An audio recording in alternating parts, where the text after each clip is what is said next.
Ask nothing of anyone, and practice unconditional acceptance. All your demands of others create an environment where miracles are impossible to manifest. You must be empty of judgment and demand in order to experience real magic in your life. Asking nothing of anyone gives you a true sense of freedom. Whenever you're about to be upset or angry at someone, stop yourself with this statement: they owe me nothing. I expect nothing of them. I'll just accept them where they are right now. You'll find that 2 days of practicing this attitude will convert you quite nicely, particularly if you practice this with the person to whom you are the closest. For me, it's my wife. When I remind myself that she owes me nothing, that she is a loving presence in my life with no obligations to me, then I have to be accepting of her unconditionally. Notice I didn't say that I had to agree with her 100% of the time. I simply remind myself to demand nothing and to accept her unconditionally. Her presence in my life is a gift to me. We are totally responsible exclusively for our own souls. When I remember that, my wife and I have a beautiful spiritual partnership that is joyous. When I forget it, as I do occasionally, we have stress and unpleasantness, and real magic is impossible. Life is what it is. It's no more and it's no less. Ask nothing of it. Come alive in your mind to the point of demanding nothing of anyone, or even of life itself. See the divineness in all of the people you encounter. Accept that, and you will be in the inner frame of mind for creating real magic. Here's a method of implementing this. Give yourself a day to ask nothing of anyone. Your spouse, your children, your co-workers, everyone that you encounter just today, decide to give to instead of taking from. You will soon see the less you expect from others, the less demanding you are that they serve you, and the more will come your way. Just give love and unconditional acceptance to those you encounter and notice what happens. How can you be angry or hurt when you have no expectations? Begin to develop authentic power for yourself. To be authentically powerful, your power must not reside in how others react to you, nor exclusively in your physical strength or appearance. Authentic power is not located in the physical body because of the inevitable changes that transpire in the material world. Authentic empowerment is found on the path of alignment with your soul's purpose. With each step that you take to align yourself with your soul's purpose, you further empower yourself. As you listen to this tape, remind yourself that your objective is personal empowerment, to literally become your own miracle maker.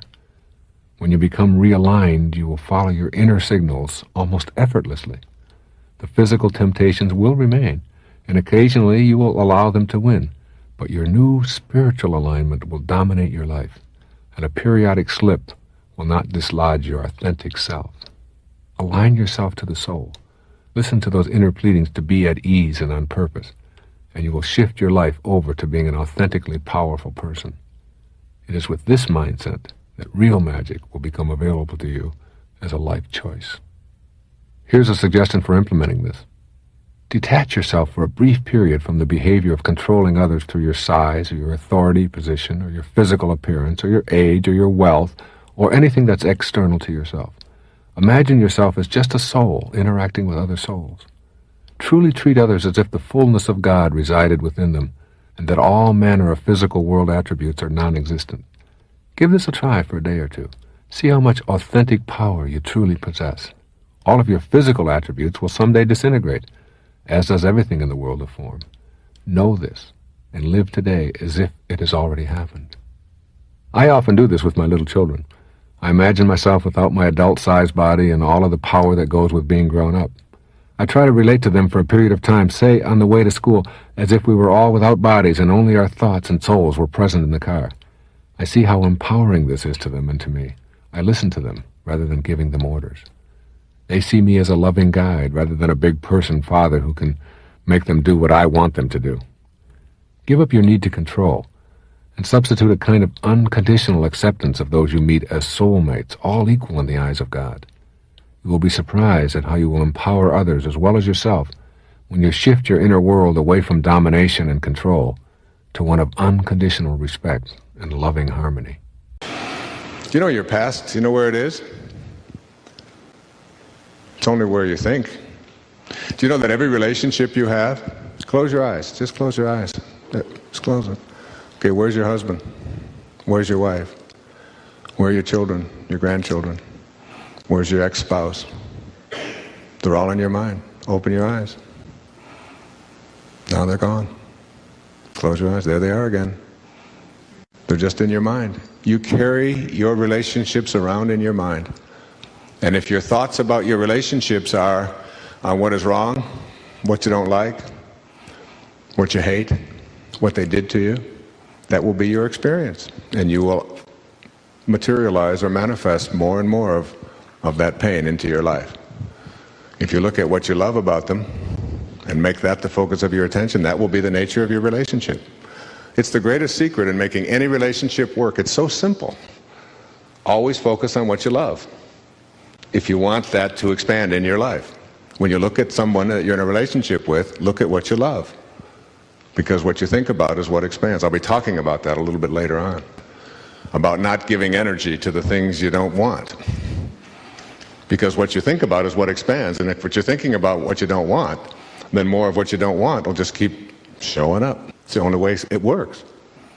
So now I'd suggest to everybody in this room and everybody listening that you take an eraser to all of the wounds of your past and you just send them away. And don't make them your calling card anymore. And bring the presence of God to those problems. And the presence of God is nothing more than a higher, faster energy. It's all energy. Everything is energy. As Einstein said, nothing happens until something moves. And spiritual energy is just energy that moves very fast and at very high frequencies.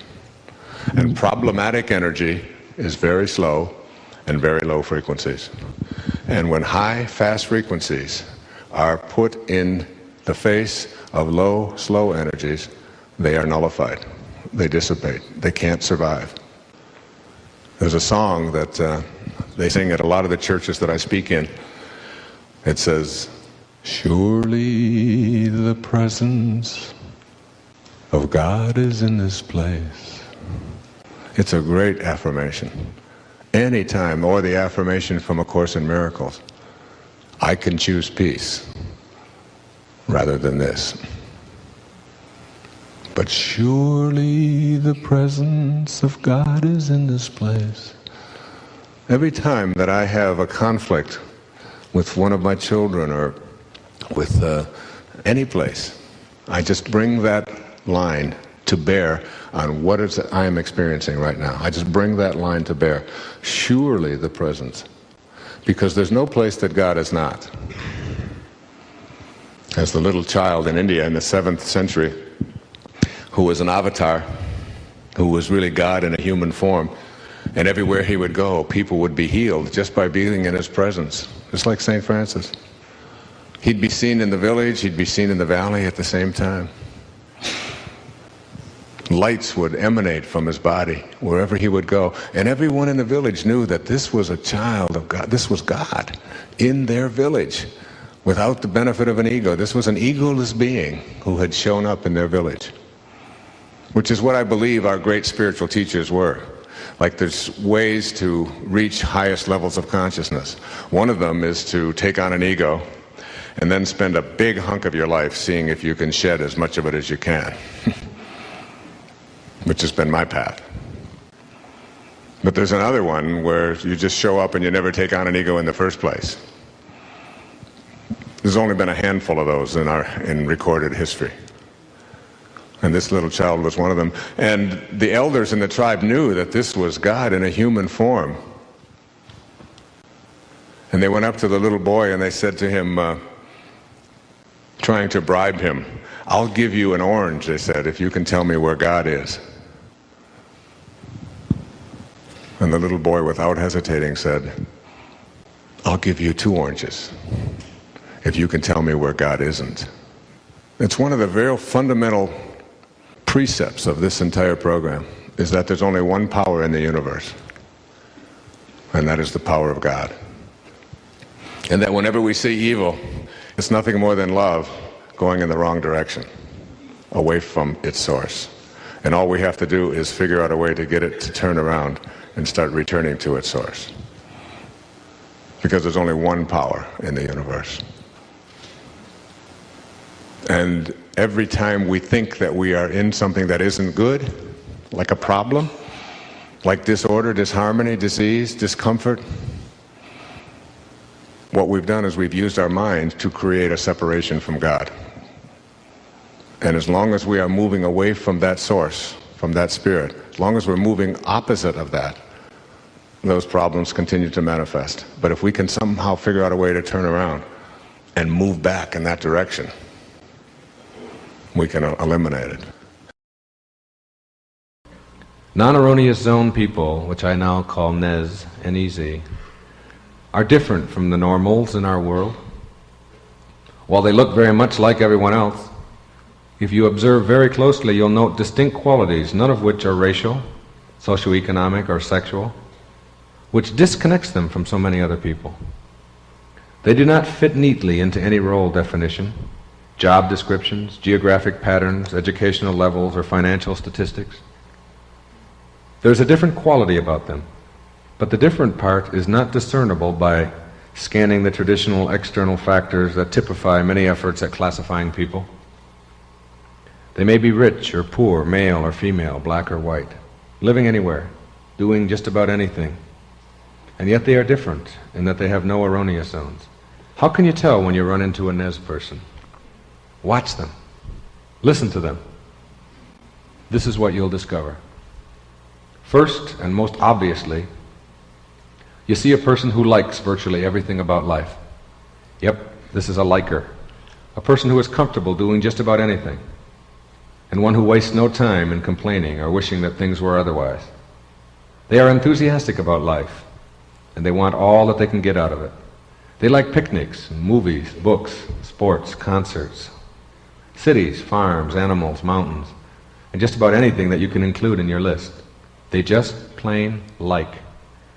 When you are around them, you'll note a startling absence of grumbling, moaning, or even passive sighing. If it rains, they like it. If it's hot, they dig it rather than croak about it. If they're in a traffic jam or at a party or all alone, they simply deal with what is there. No pretending to enjoy, but a sensible acceptance of what is, and an outlandish ability to delight in virtually everything. Ask them what they don't like, and they are hard-pressed to come up with an honest answer. They don't have sense enough to come in out of the rain. Why? Because they see rain as beautiful, thrilling, and something to experience. They like it. Slush doesn't send them into a fury. They observe it, splash around in it, and accept it as a part of what it means to be alive. Do they like cats? Yes. Bears? Yes. Worms? Yep. You'll be hard-pressed to come up with things, events, people, activities, or ideas that they dislike. They live, and while such annoyances as disease germs, droughts, mosquitoes, floods, and the like are not warmly embraced by NEZ people, they never spend any of their present moments complaining about them or wishing that they weren't so. If situations need to be eradicated, then they will very likely work as eradicators, enjoying themselves and living all of their present moments. Try as you might, you'll have a tough time coming up with something they'll dislike doing. Truly, they are likers of life, and they wallow in all of it, getting out of it all that is possible for them. A NEZ person is free from guilt and all of the attendant anxiety that goes with using up your present moments, being immobilized over past events. Certainly they can admit to making mistakes, and they can vow to avoid repeating certain behaviors that are counterproductive in any way. But they do not waste their time wishing that they hadn't done something, or being upset because they dislike something that they had done at an earlier moment in their life. Complete freedom from guilt will be the shocking behavior that you will observe in your NEZ person. No lamenting the past, and no efforts to make others choose their own guilt by asking such inane questions as, why didn't you do it differently? Or aren't you ashamed of yourself? And so on. They seem to recognize that life lived through is just that, and no amount of feeling bad will alter the past. While they practice this non-guilt on themselves without any effort, because it is natural, they are remarkably free from even helping others to choose guilt for themselves, because they see with a third internal eye that feeling bad in the present moment only reinforces a poor self-image, and that learning from the past is a far superior tact over remonstrating about the past. You'll never see them manipulating others by telling them how bad they've been, nor will you be able to manipulate them with the same tactics. They won't get angry at you. They'll simply ignore it and see you as someone who is a guilt dispenser. Rather than being upset at you, they'll go away, or they'll change the subject. Hence, you won't even recognize that the very strategy that works so beautifully on most people has failed dismally on your Nez friend. Rather than smear themselves and others with guilt, they just unceremoniously pass when it comes along. Similarly, your Nez chap will be a non-worrier. You'll soon note that circumstances that drive many people to frenzy will be mildly internalized by a Nez person. They are not planners and putters away for the future. They refuse to worry when you do, and they keep themselves unmucked up by the accompanying anxiety that goes with worry. You can't drive him or her crazy with worry. They don't know how to do it. Almost as if it is just not a part of their makeup. Not necessarily calm at all moments, but just unwilling to spend any present moments disasterizing about things in the future over which they have no control. They are very present moment oriented, and they have an internal signal that seems to remind them that all worrying must take place now in the present moment, and that it is a foolish way to go about living one's current life. With no present moments ever available for awfulizing, they just never seem to get around to the business of worry that so occupies most lives. Your Nez person is able to live now rather than in the past or the future. They are unthreatened by the unknown, and they seek out experiences that are new, untried, and unfamiliar to them. They love ambiguous things rather than being upset by them. They love the now in virtually all settings, being aware that this is all that they have. They don't plan for a future event and let long periods of inactivity elapse as they await a payoff. The moments between events are just as livable as those taken up by the events themselves, and they have that uncanny ability to get every pleasure out of their daily lives. They are not postponers saving for a rainy day, and while their culture admonishes such behavior, they are unthreatened by reproachment. They gather in their happiness now, and when a future now arrives, they gather in that one as well. Strange, but this Nez individual is always enjoying simply because they see the folly of waiting to enjoy. This is not some special credo that they've adopted. It is the natural way of living, very much like that of any child or all animals. Grabbing heavy doses of present moment fulfillment, while most normals spend their lives waiting for their payoffs and never being able to seize them. These people are strikingly independent people. They are out of the nest. And while they have a strong love and devotion for family, they see independence as far superior to dependence in all relationships. So, knowing that we have a higher self, or a highest self, really means detaching ourselves from a lot of the things that we have come to believe is who we are. Now, the beliefs that we have, that we've grown up with, that we've practiced all of our daily rituals on, is what I call the tribe thinking, the thinking of the tribe. You see, all of us are members of a tribe. And that tribe might be your immediate family, it might be the ethnic group to which you belong, it might be the people who share the same color of skin that you happen to have. It may be people who have the same philosophical points of view, or political points of view, or religious points of view, or people who are related to you genetically in some way, cousins and aunts and uncles and so on. Anyway, there's this tribe that we sort of are born into, if you will. What I'm talking about here, when you come to know your higher self and to live by it, is leaving the tribe and leaving tribal consciousness. You see, to be an individual, when you go to the tribe and you tell them, I've discovered something that's about manifesting, and I'm going to really practice this, and I'm going to do this, and I know I can do this. Jesus said we can do this. Sai Baba told us we can do this. Muktananda tells us we can do this. I'm going to do this. What I'm saying to you is that if you're going to learn manifesting, and you're going to understand your highest self, you have to somehow figure out a way to to let go of this idea that the tribe is going to give me approval, or that I'm going to do it within the parameters that the tribe has dictated. Because what you're doing when you're learning to manifest, or when you're learning anything that is outside of the restricted parameters of the tribe, what you are doing is you are speeding up the evolution of your awareness and your consciousness. You are saying, I am going to evolve at a faster rate. But if you go to the tribe and tell them that, immediately you're going to get put into your place. You see, the mantra of the tribe is, but what will they think? That's the mantra of the tribe. What are they going to think of me? And the minute that you start playing that game of what are they going to think, you have stopped yourself from being able to evolve at a faster rate of speed. You don't go talking about it. I happen to be talking about it because I'm trying to encourage you to do it. But I don't, when I decide that I want to manifest something, when I put my attention on that, that's a very private matter between me and God. The reason that you don't share it is because it takes the energy away from what you are doing and puts it on the attention of the person that you're trying to convince. Immediately you get ego in there.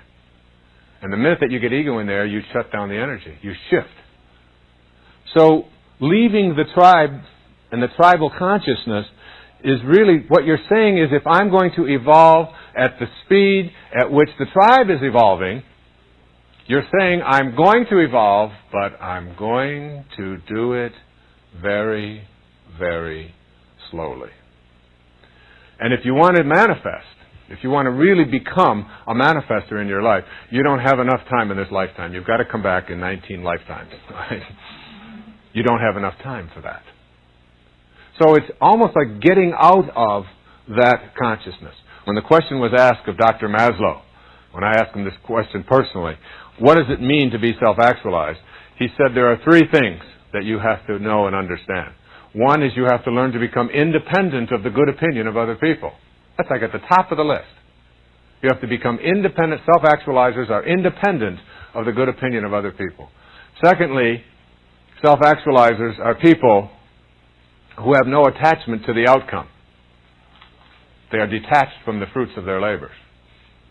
They know what their life is about, and they get on with that, and they don't get themselves concerned with how it's going to work out. They turn that over to God. They just have this knowing that it will, and that's enough.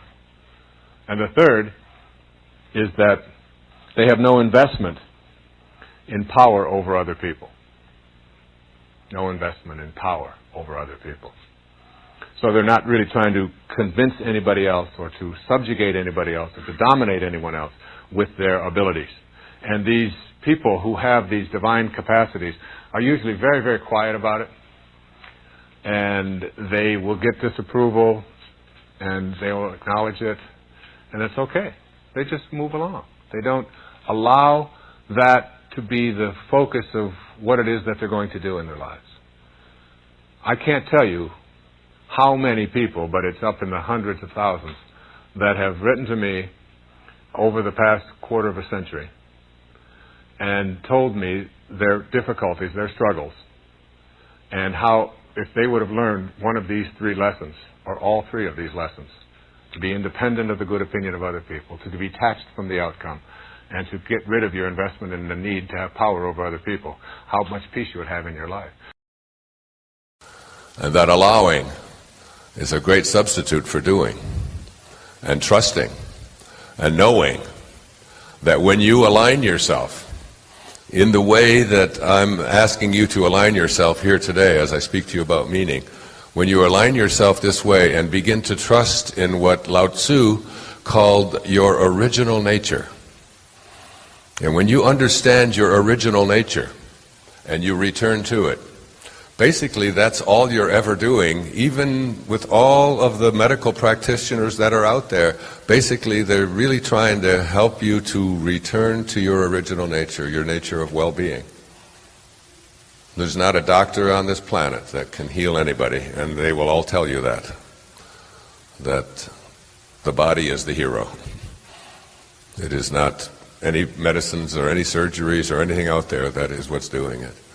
That healing is this most magical thing. It's like the wind, you know. It's just, you can't get a hold of it, you can't see it, you can't touch it, you can't grasp it, and all you can do is just watch the results, watch the effects of it.